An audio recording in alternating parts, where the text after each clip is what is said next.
Right now, nearly half of all Americans have seriously considered permanently leaving the United States when they retire. For decades, the American retirement story had a predictable shape. You worked for 40 years, paid off the mortgage, and stepped into old age with enough stability to actually stop counting every dollar at the end of the month. You earned time to breathe.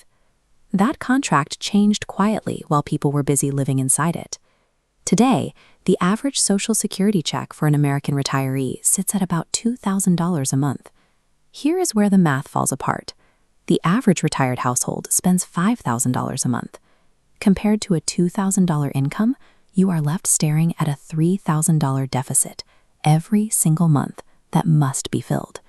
Rent alone consumes a massive portion of that income.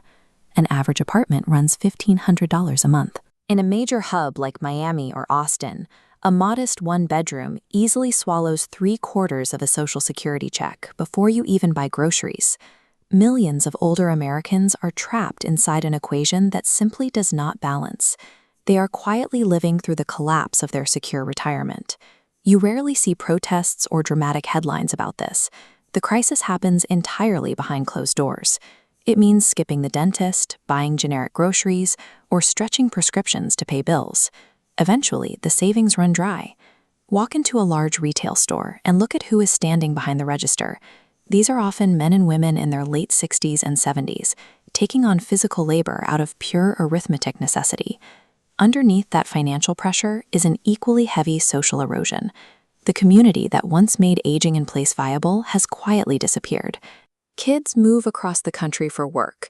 Old friends pass away and familiar neighborhoods turn over until the street feels completely foreign. When financial strain collides perfectly with that profound social disconnection, a specific idea starts to form. It usually starts as a quiet, almost taboo thought. If I cannot afford to grow old here, what if I just didn't? Leaving the United States is rarely born out of a sudden desire for a tropical vacation. For the people actively running the numbers, a one-way flight is a desperate survival tactic, triggered when a hometown becomes too expensive to survive in. Once that question enters a person's search history, the internet immediately goes to work. Algorithms begin serving a steady diet of glossy, sun-drenched videos showing retired teachers and nurses thriving on microscopic budgets in beautiful overseas locations. Mexico is heavily featured because it functions almost like an extension of the American Southwest. Retirees find 2-bedroom apartments in good neighborhoods for $600 a month and full restaurant meals for $5. Plus, the time zones overlap exactly with family back home.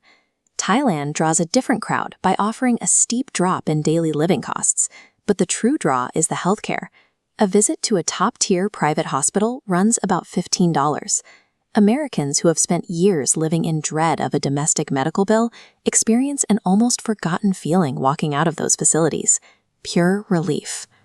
Portugal targets those willing to pay a bit more for a distinctly European pace. The appeal here is the safety and a daily routine built around long walks and actual conversations, offering a sharp contrast to an American culture driven heavily by output and efficiency metrics. For a senior suffocating under the weight of grocery inflation and copays, these countries offer an intoxicating, immediate cure for their deepest financial anxieties. Newer destinations like Vietnam are gaining traction by offering the sheer energy of a rapidly modernizing city. Older Americans, coming from communities that feel stagnant, find the street-level vitality of places like Ho Chi Minh City to be incredibly motivating. Japan is the ultimate curveball in this trend. It isn't cheap, the cultural expectations are demanding, and the language barrier is formidable, yet it consistently ranks as a top destination for Americans claiming Social Security abroad. Retirees move there for a completely different kind of relief, the luxury of a frictionless society. They are paying for clean streets that stay clean and trains that run precisely on schedule. They're buying into a high-trust system that actually works. This mass migration of older citizens seeking foreign societies that still function reliably highlights exactly where American systems have frayed. The YouTube videos rarely cover what happens when the honeymoon phase wears off. Around the 4th year, a psychological wall hits. The novelty fades, and expats realize they belong fully to neither their new country nor the one they left behind. They are caught in an addressless in-between. That in-between state carries a heavy emotional weight. When a close friend gets sick back home, or a grandchild takes their first steps, you watch it happen on a 4-inch screen, thousands of miles away, physically disconnected from the people you love. Then the bureaucratic reality sets in. The United States taxes its citizens based on citizenship, not geography. As long as you hold an American passport, you are required to file a federal tax return every single year, regardless of where you live or if you owe anything. There are also hidden traps, like the F-bar rule, which requires expats to report foreign bank accounts to the Treasury Department. The compliance burden is so high that many foreign banks simply refuse to do business with American citizens at all, leaving retirees scrambling just to open a basic checking account. The biggest shock is healthcare.